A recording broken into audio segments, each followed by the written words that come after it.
বরগুনার তালতলীতে সন্ত্রাসীর গুলিতে সগির হোসেন নামে এক ব্যক্তি আহত হয়েছে।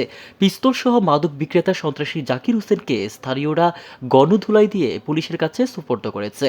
সোমবার উপজেলার বড়পাড়া এলাকায় এই ঘটনা ঘটে। গুলিবিদ্ধ সগির হোসেন ও মাদক বিক্রেতা সন্ত্রাসী জাকির হোসেন উপজেলার পছা কৌরুলিয়া ইউনিয়নের বড়পাড়া এলাকার বাসিন্দা। পুলিশ ও স্থানীয় সূত্রে জানা যায়, উপজেলার পচাকরুলিয়া ইউনিয়নের ময়রুদ্দিনের ছেলে চিহ্নিত সন্ত্রাসী মাদক ব্যবসায়ী জাকির হোসেন এলাকায় বিভিন্ন সময় ইয়াবাসহ মাদক বিক্রি করে আসছে। ওই এলাকার মান্নান হাওলাদারের ছেলে সগির হোসেন সহ এলাকাবাসী জাকির হোসেনকে মাদক বিক্রি করতে বাধা দেয়। সগির হোসেনের ভাই কবির হোসেন 25 নভেম্বর সোমবার সকাল ওই এলাকায় একটি দোকানে চা খেতে যায়।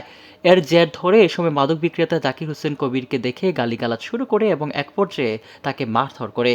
এই বিষয়টি কবিরের ভাই সগির জানতে পেরে ঘটনাস্থলে এসে জাকিরকে জিজ্ঞেস করলে তার সাথেও চড়াও হন।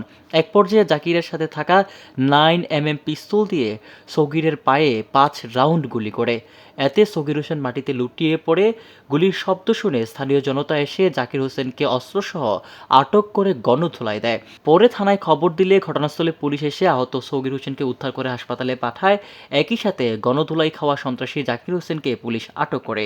এ সময় পুলিশ 9mm পিস্তল, 7 রাউন্ড গুলি উদ্ধার করে।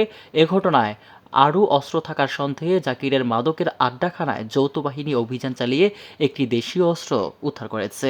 এ বিষয়ে তালতলী থানার ওসি মোহাম্মদ ইমরান আলম বলেন, সংবাদ পেয়ে তারা ঘটনাস্থলে গিয়ে মাদক বিক্রেতা ও সন্ত্রাসী জাকিরকে আটক করে।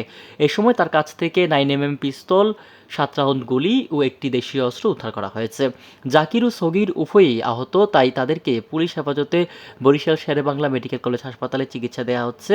দোষীদের বিরুদ্ধে আইনগত ব্যবস্থা নেওয়া হচ্ছে। জাকিরের বিরুদ্ধে 4টি মাদক, 3টি হত্যা মামলাও রয়েছে। বরগুনা থেকে মল্লিক জামালের রিপোর্ট, আমার বার্তা।